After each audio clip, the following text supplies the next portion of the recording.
Hi, this is Skip Griparis, and you're listening to Jim and Mike Talk Music.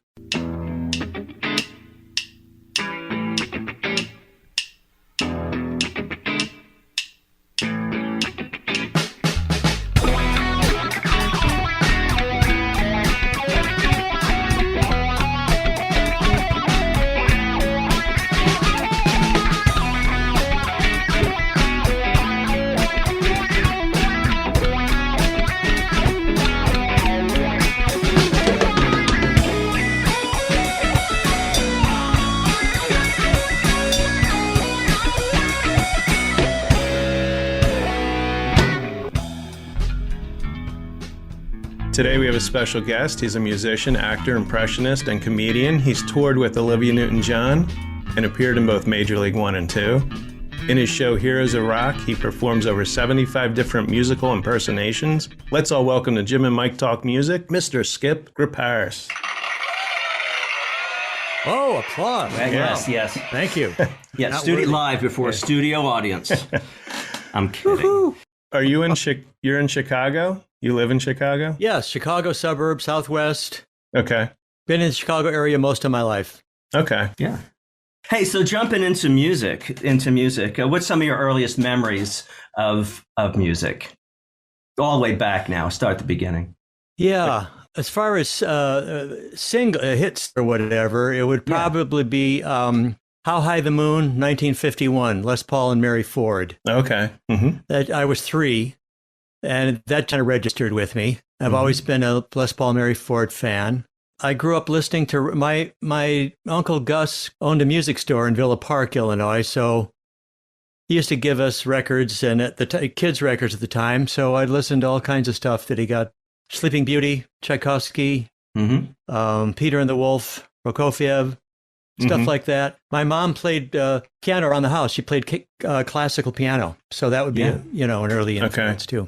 That's good. That's a good beginning to hear. Any Elvis or the Beatles, like later on? Oh, Elvis. My first single that I ever bought was 1956. It was Hound Dog.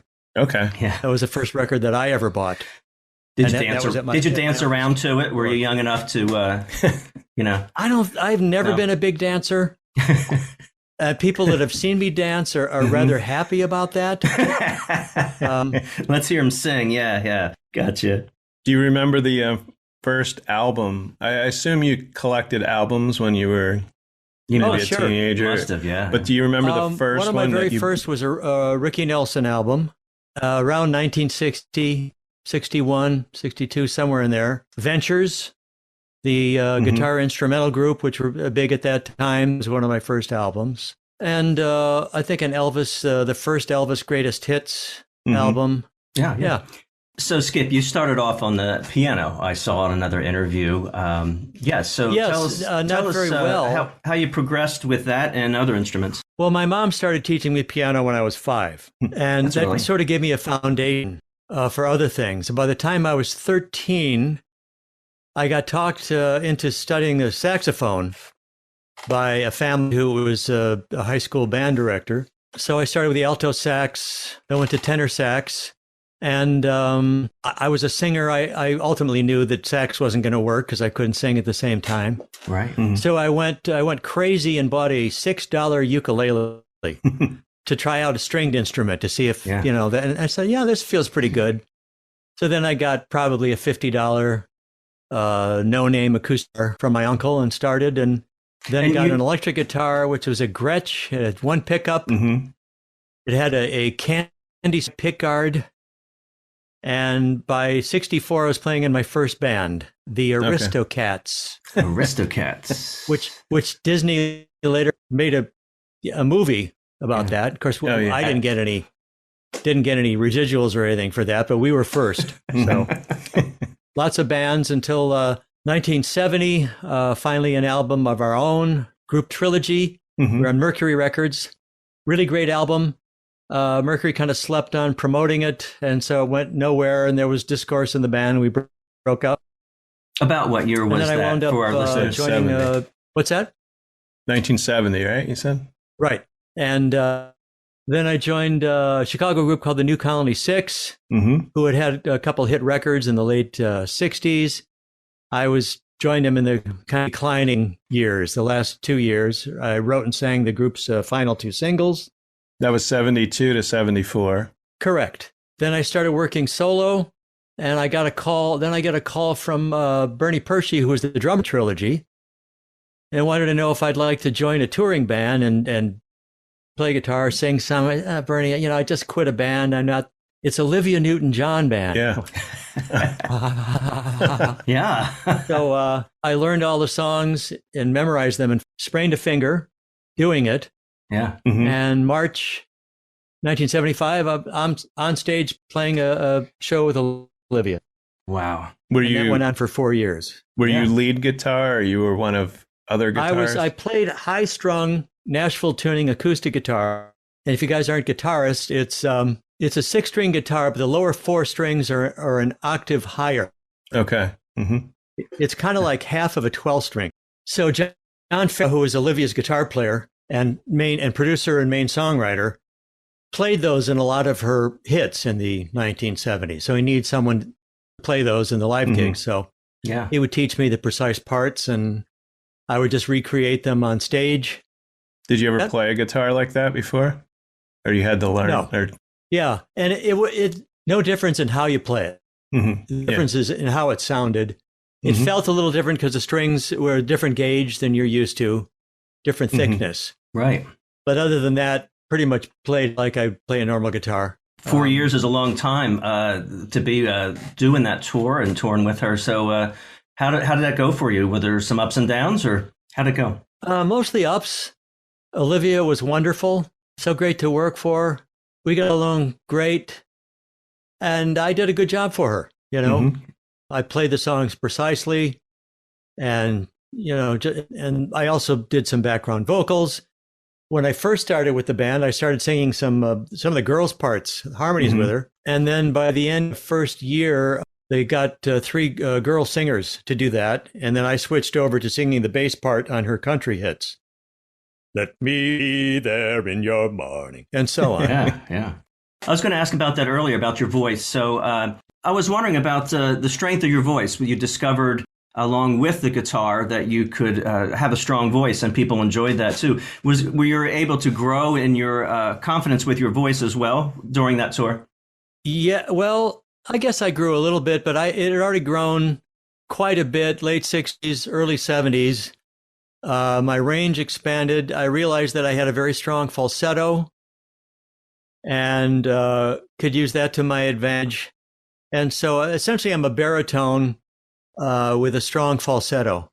I've been, during that time, writing songs, and I had played in so many bands. So I'd use my vocals actually quite a bit more in the rock bands that I fronted, as opposed to playing and singing in her band. I mean, I had a lot of intricate guitar stuff that required precision and discipline, not much creativity. Right. And not a lot of singing that, compared to other groups that I had fronted in time. Now, you said you were on tour with her for 4 years? Yes, for whenever she toured during that 4-year period, I would go with her. Now, was this just in the U.S. or was this anywhere? Well, mostly U.S., but we did Canada, Hawaii. We did Japan, Australia. We did a world tour, which included Europe, Amsterdam, England, Germany.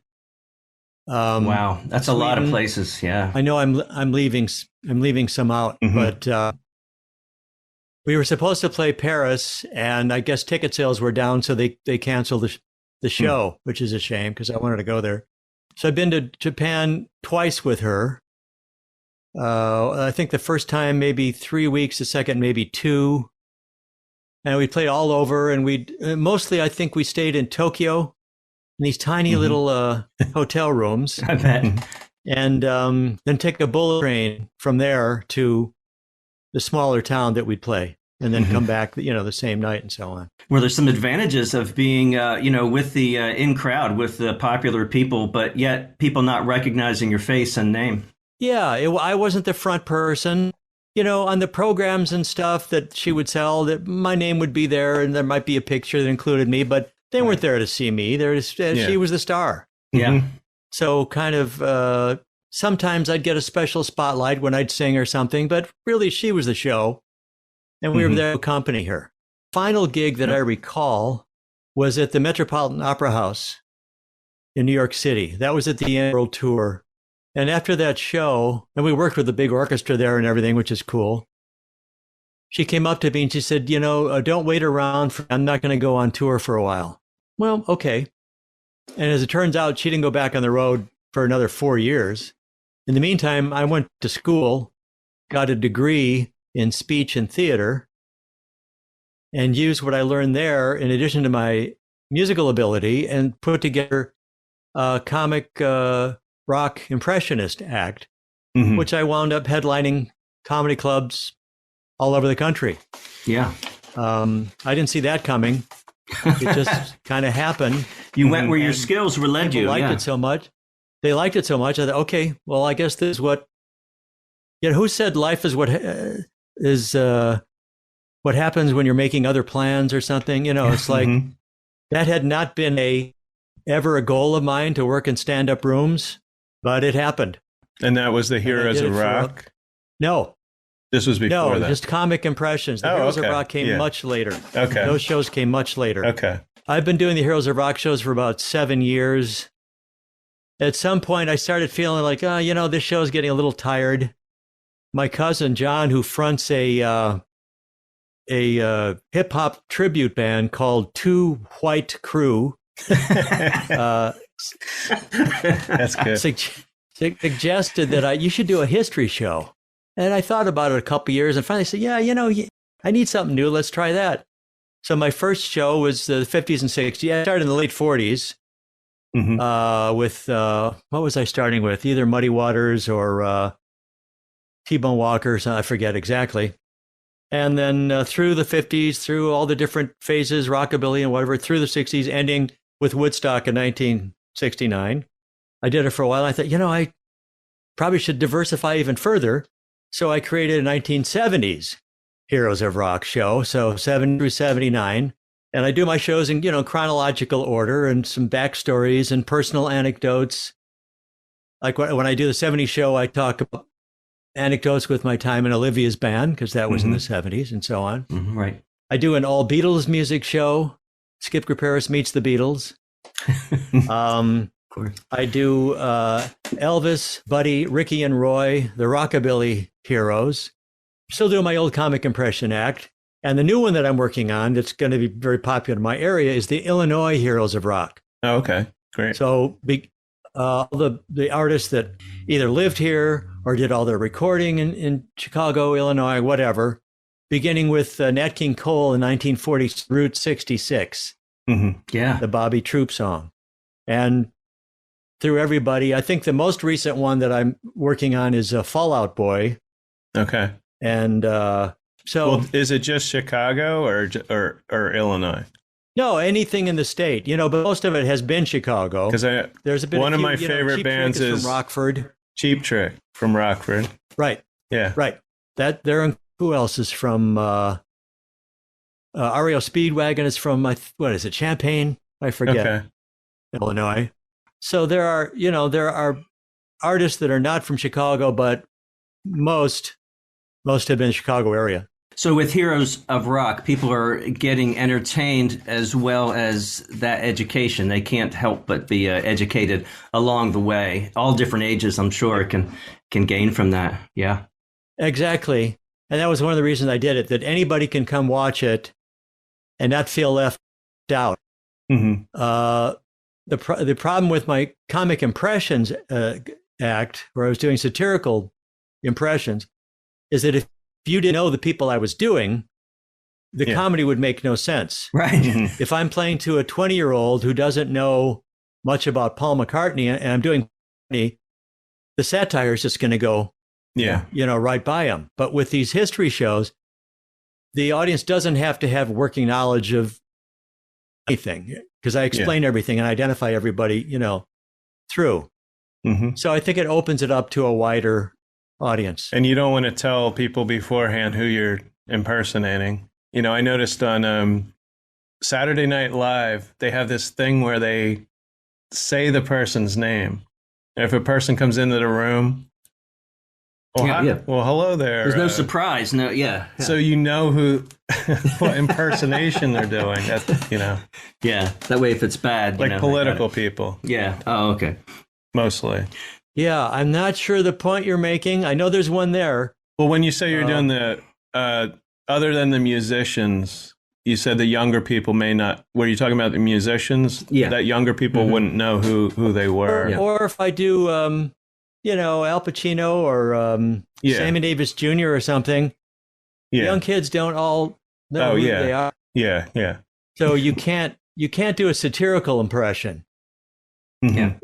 They're not going to understand the significance. Yeah. Right. Yeah. You would have to have Heroes of Rock, although there is comedy throughout these shows, but it's not in making fun of the people that I'm doing. Yeah. No.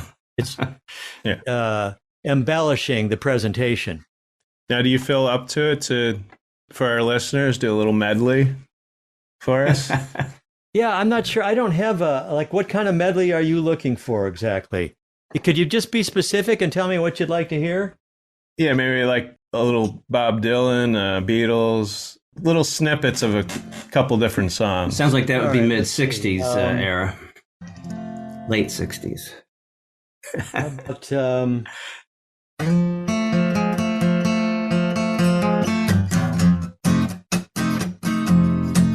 I got something to say that might cause you pain. If I catch you talking to that boy again, I'm gonna let you down, leave you flat. Because I told you before, oh, you can't do that. Yeah. Nice. There's a Beatle tune for you. Yeah. You have a specific Beatle tune you'd like? I'm sure it'd be one I don't know. I wasn't ready for that one. There's so many. Help or Let It Be. Or one of your favorites. Help! I need somebody help. Not just anybody help. I need someone help. When I was younger, so much younger than today, I never needed anybody's help in any way. But now these days are gone and I'm not self-assured. And now I find to change my mind, I've opened up the door. Help me if you can, I'm feeling down. And I do appreciate you being around. Help me get my feet back on the ground. Won't you please, please help me, help me, help me. Ooh. Very nice. Yeah, excellent. Yeah, Skip, you've got a really strong falsetto there that can do just about anything. That's great. Love to hear that. Well, here's a falsetto song for you. Oh, mama way. Oh, mama way. Hey up. Oh, imbo way. Oh, imbo way. Oh, imbo way. Oh, imbo way. Oh, imbo way. Oh, imbo way. Hush, my darling. Don't fear, my darling. The lion sleeps tonight. Hush, my darling. Don't fear, my darling. The lion sleeps tonight. Hup, hup. Wee, oh, mama way. Wee, oh, mama way.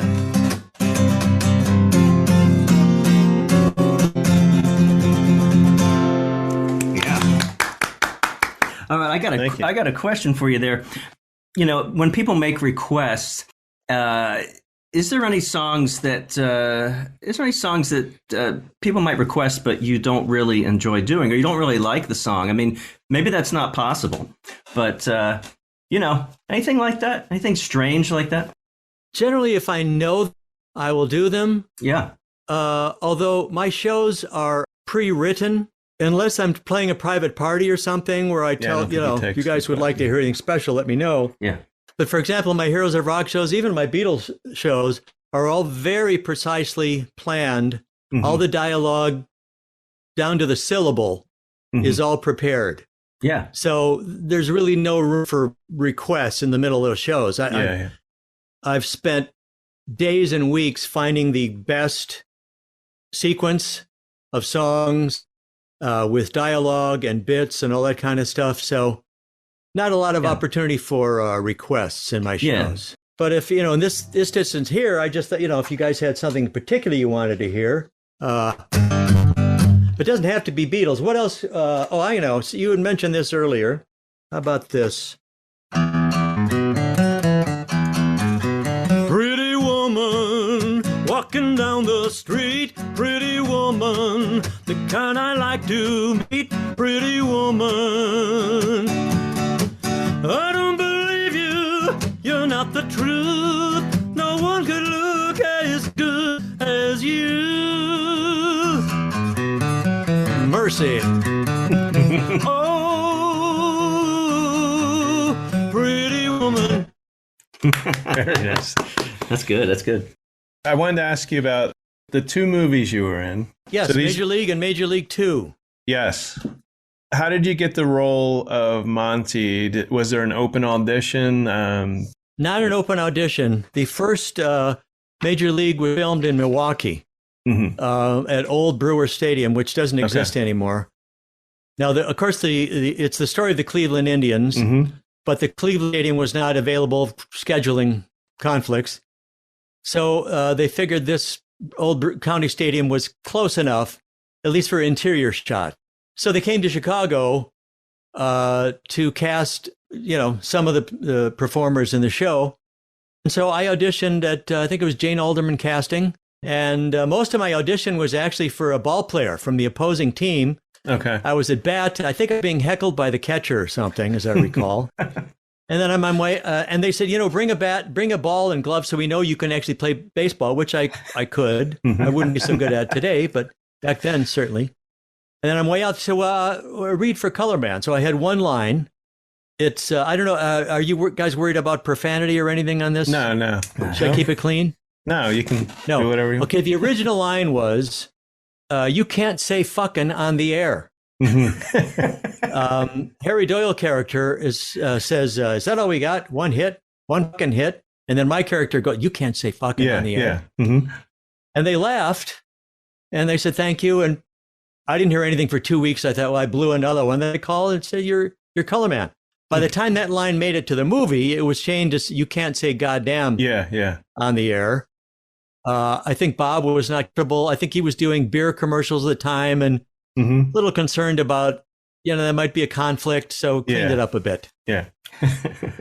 Now, did you have a script or was most of it just improvised? Because you don't really have many lines. Definitely had a script. Okay. Definitely had a script. Bob would come up with some better punchlines here and there. I pretty much stay with the script. I knew my role. Yeah. I'm a straight man. I'm the foil for Bob Uecker's character.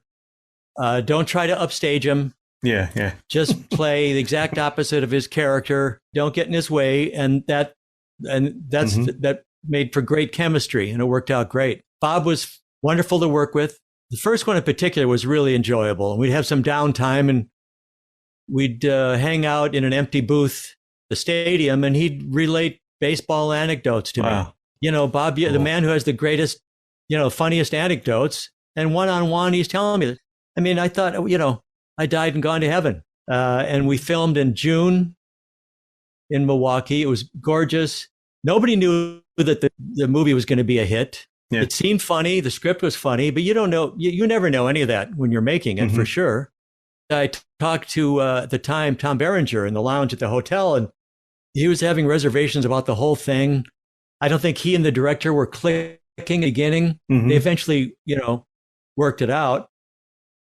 And then over 30 years later, and people are still coming up to me and recite lines from the movie. And I just did my first Major League reunion at Chiller Expo in Parsippany, New Jersey. Yeah, that's where along with Tom Berenger. I met you there. I talked to you briefly. Oh, okay. Yeah, cool. I was there. And for your listeners, Tom Berenger, Corbin Burnson, Chelsea Ross, and myself. And that worked out great. I was a little concerned about that. I'm not quite as well known as those other guys, but I did well. And people were just, people come up to you and tell you, hey, I love your movie. I love your part in it. What's not to like about that? And you get $20 to buy an autographed picture. Yeah. That's a great weekend in my book. You were in 1 and 2, but that was your only acting career. That, as far as films, that's it. Okay. Yeah. You ever make a third one? The Major League Back to the Minors is not considered part of the franchise. Bob wasn't going to do that, and he didn't want. Then they made him a financial offer he couldn't refuse, but he regretted it because it was so awful. He said those guys don't know shit about baseball. Nobody knows what they're doing. So if they ever make another Major League, it'll be Major League 3. Yeah. And I would like to think I'd be asked to come back, but I'm not holding my breath on any of that. Is there a reason why you didn't pursue acting, or this was just because? Well, I did for a while. I just wasn't getting the offers. I was in Chicago. I also was really, when I made the first Major League, I was actually very ill. Okay. And I had an accidental extreme exposure to insecticide. Oh, wow. In 86. And it just ruined my health for the next 7 years. And I was on a roll right before that. And then I lost health and my momentum and never quite got back, where I wanted it to be. Yeah. As far as acting and so on. So, and yet I think I did better, and I was healthy for Major League 2, but I thought I did a better job in Major League 1 when I was sick as hell. So go figure. You have a video on your website, which is skipgriparis.com. But I see you have quotes from different sources, and one was from Rodney Dangerfield. Yeah. And I saw that you had played at Dangerfield's, I don't know how many times, but it was cool because the quote from Rodney is, "Skip blew the roof off the place." That's good to hear. Yeah. I opened for Rodney Dangerfield in Hall, Minnesota. That was the first time I actually met him. And I had headlined his club a couple different weeks. And the second time, he let me stay at his empty apartment next door, which there was a door right in the club that went right to his apartment. So that was kind of, I didn't have to spend the money on a hotel room. But I finally met him. I think they were trying me out to see if I might be an opening act for him on the road. So I opened for him, and I did well. And he came up, and those words were to me personally. Okay. Said, "Hey, well, you blew the roof off the place, huh?" Nice. And but he never used me again. I think I did a little too well, and it didn't set him up properly. Yeah. I got the feeling he was struggling a little bit early on. So you have to have the opening act is really important for a comedian to set the table properly. Yeah. And I don't think I was right for him. Right, not too weak, not too strong. Yeah, you have to be the right person for and it's the style too. It's got to be a style that is it would take us a long time to talk about all of it here, but yeah, it's a little dicey there. So, but he was very nice. He was backstage wearing his famous white robe, and did you ever get to nothing else? Right, like a toga. Did you ever get to sit down and have a talk with him, or you would see him? No, just kind of an encounter after my set. I'm trying to remember if it was after the show or in between or during intermission. I can't remember. It's too long ago. Very nice fellow, brilliant comedian, one of the most economical comedians. And his setups and punchlines are shortest, kind of Henny Youngman-esque, and that's really the goal. The great comedian doesn't want to do a page of copy to get to a joke. The more jokes per minute, the better. And he was a master at that. So, Skip, when you're not hard at work doing impressions and practicing guitar or playing for others, what else keeps you busy? What else fascinates you or inspires you? What are some other things in your life? Besides dancing at Chippendales? Yeah. Oh, we're not going to get into that. We're not? No. All right. Whatever. What do I enjoy? I kind of live, sleep, and breathe showbiz. Yeah. I work on my stuff all the time. I have to keep I've got 5 shows that I have to keep working on to keep them in my brain so I don't forget them. Right. And then I'm working and creating another one. And then my next project after that going to be a play with music, with original songs. So I've got so much work to do. I don't really have much time. I'll watch stuff on the tube, occasionally get out to hear somebody perform. But I don't think I have any big interests out of showbiz. Yeah, well, writing a play and getting that together, what might be the topic or the what direction is that? I know you don't want to let it all out. I've already there. written a few plays. Actually, my Heroes of Rock shows are actually 2-act plays, but this one would be with all original material, which I've done a couple times before. One was called The 9 Lives of Skip Grip, and it's autobiographical. Another was music from my jazzy CD, Love in Lincoln Park. I'm not sure what I don't have the story yet exactly for that play. I have some of the songs that I want to do in it. I'll wind up writing some songs for some specific action in the play. But I'm participating. There is an Illinois Museum of Rock and Roll in Joliet, Illinois, which is where I grew up. And they're working at getting that to open. And one of the reasons that I'm doing this Illinois Heroes of Rock show is that I know I have a ready place to perform it on a regular basis. Yeah. I'm not sure where I started with this. There's no such thing as retirement then, is there? There's no such thing. Not for me. I'm going to rock till I... Now, the Beatles show, you said that's something you're working on, or I've been performing that already. That one's... Okay. Yeah. Now, do you perform at the same club, or do you do a little tour? Do you go outside of... not so tour. It's a small theater, wherever that may be. So I've done the Beatles show a few times, and I've made enough. And each time you do a show that's relatively new, you learn ways to make it a little better, fine tune it. Maybe a song doesn't work. Maybe it doesn't work in that place. It'll work maybe a little bit later. Same thing with any show. And in fact, the last time I did the 1970 show, I kept screwing up a song by the Four Tops, Ain't No Woman Like the One I Love. Yeah. And the intro, I just kept screwing up. And finally I said, screw it. Screw that song. I'm just going to dump it. I've got some kind of a glitch in my song. So I'm replacing it with Stevie Wonder, You Are the Sunshine of My Life. Oh, I love that tune. Which was when I was dating a girl in 1973, that was a song. And later in the show, I do the last single for the New Colony 6 that I wrote, and that was written about that same girl. So I've got a little tie-in. Okay. Yeah. So that worked. Cool. That was fortuitous. And then I added a song that links to the song I do later. Anytime you can find one of those, which is something you did early in a show, is a plus. Yeah. Yeah. And that's the way comedy works as well. The best comedy is when you refer back. So to do that in any show would be good. Yeah. Would you be up for some music trivia? Mike's going to ask the questions. There's 20 different questions, so you're going to pick. Oh my God! Well, we're not going to do 20. We'll do 5 each. Okay. Yeah. But you'll pick a number, and then he'll ask you that question that corresponds. Yeah. I mean, you want to go first? There's no prizes. All right. I thought what's that $40,000? I spent that. I spent that. All right. Give me number 17. All right. Good number. Good prime number there. All right, number 17. In what country were the Van Halen brothers born? And you got a multiple choice. Holland, France, or the U.S.? I would say Holland. Oh, where's the bell? Where's the bell? We have a bell here. It's back there.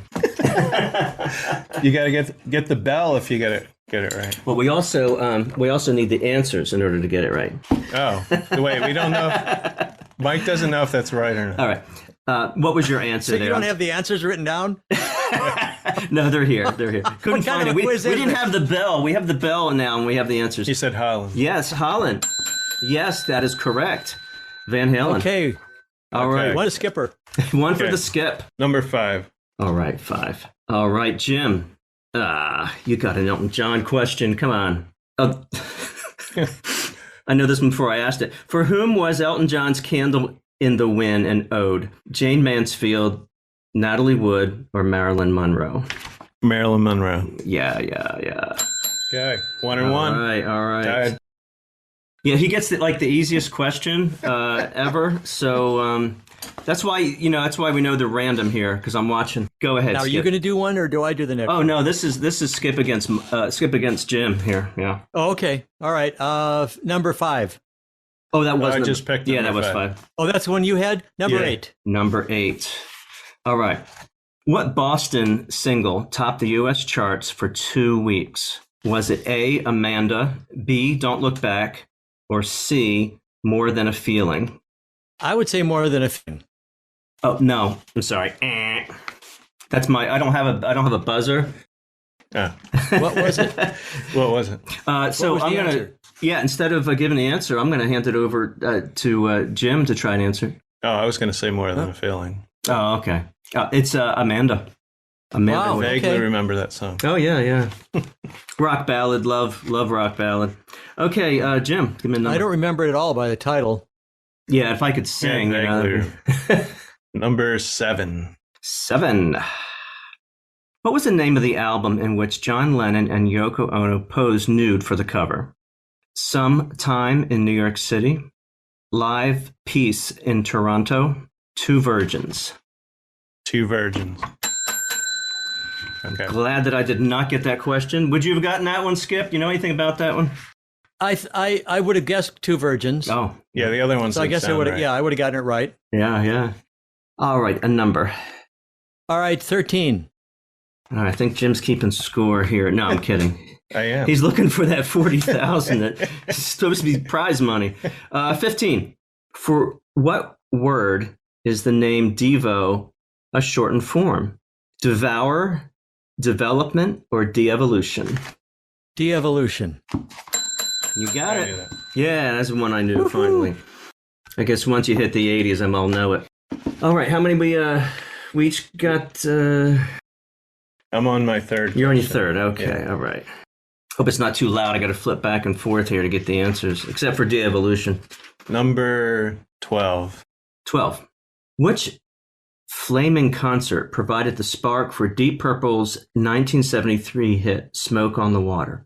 Was it the Who at the Monterey Pop Festival, Frank Zappa and the Mothers of Invention at Montreal, the Rolling Stones at Altamont? So I don't know. I think we understand the question. "Smoke on the Water," what was its source of the inspiration for the song? I'm just So- going to guess Frank Zappa. All right, you got lucky. Okay. Lucky. And it says, Nice. while performing there at the casino in Switzerland, a fire erupted, consuming the building as well as $50,000 of the band's music equipment. And that would be in today's dollars about probably 200K. You do inflation. Wow. All right, so that was 3 each so far? Interesting. Yeah. All right. Choose a number Have and we we'll done let number you... 4 yet? I don't think we did. Number 4. Number 4 for Skip. It's a Grateful Dead question. What was the Grateful Dead's only top 20 song? Touch of Grey, Truckin', or Casey Jones? I think it's Truckin'. I know that No, one. it's not. Go ahead. Touch of Grey. All right, it is Touch of Grey. That was so different when it came out. I couldn't believe I was watching a video, a pop video of the Grateful Dead. I remember when that came out and it being like the number one. Like, Yeah. It was the first time. Like, how did which that happen? was amazing. Yeah. Like, Strange. after all those songs. But All well-known songs, though, of course. So, Jim, give a number. 2. 2. Many liken the voice of America's lead singer, Dewey Bunnell, in A Horse with No Name to that of another 1972 rocker. Who was he? So, did Dewey sound like James Taylor, Neil Young, or Don McLean? All right, so Dewey, as Dewey is singing A Horse with No Name, you know that song. Yeah. Yeah. America. Yeah, it's a convoluted question. Dewey singing A Horse with No Name sounded like who else? James Taylor, Neil Young, or Don McLean? Who's Dewey, though? Many liken the voice of America's lead singer, Dewey Bunnell. Oh, the lead singer of America. Yeah, Okay. yeah. I didn't know his name. The man. And I didn't know his name either. Okay. Skip might know Dewey. I'm going to say... I don't know him personally, but I've got an idea on this. Okay, maybe you can steal from Jim. I'd say James Taylor. Okay. I'd say Neil Young. All right. Skip gets one. Okay. DJ Skip Grip. Were you ever DJing? I forgot to ask that question.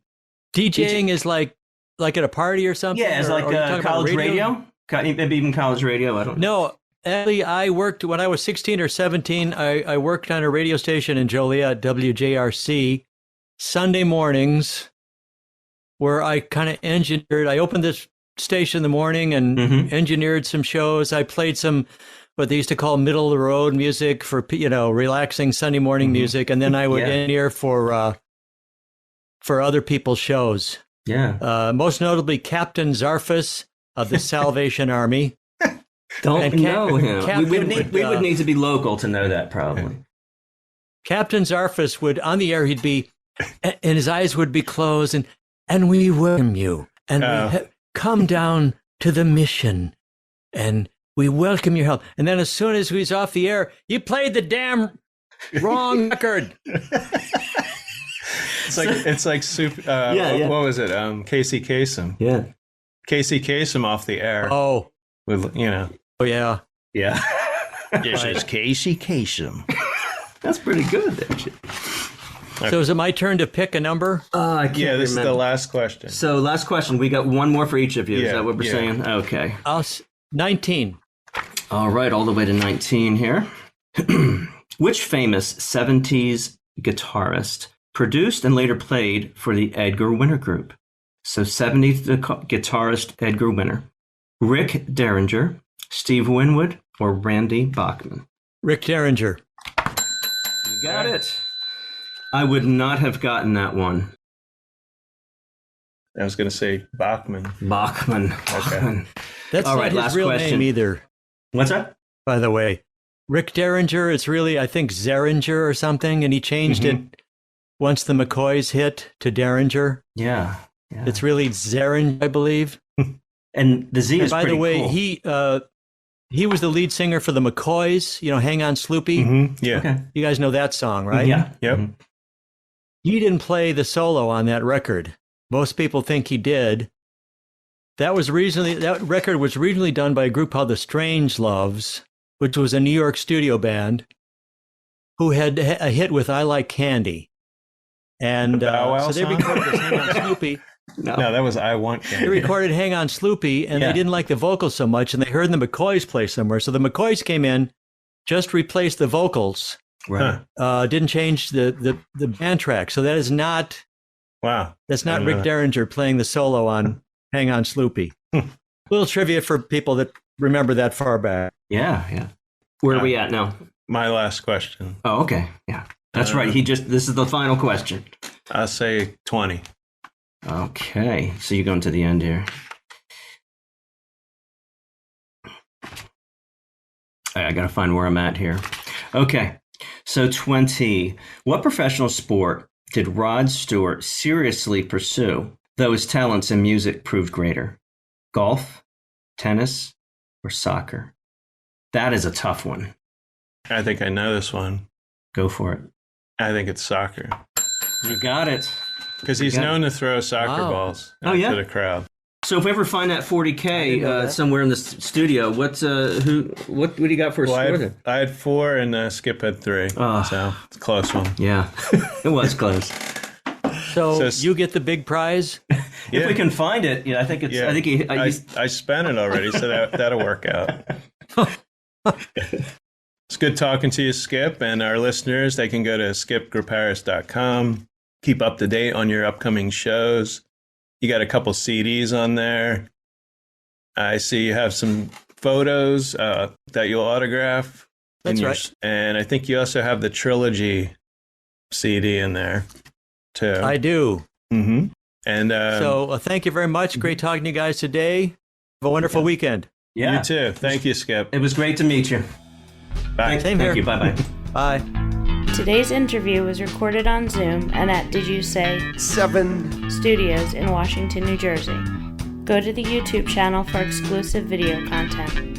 Exit music by the band 99%. Today's show was produced and edited by Jim Thatcher. You can find Jim and Mike Talk Music on Apple Music, Spotify, Podbean, or wherever you listen to podcasts.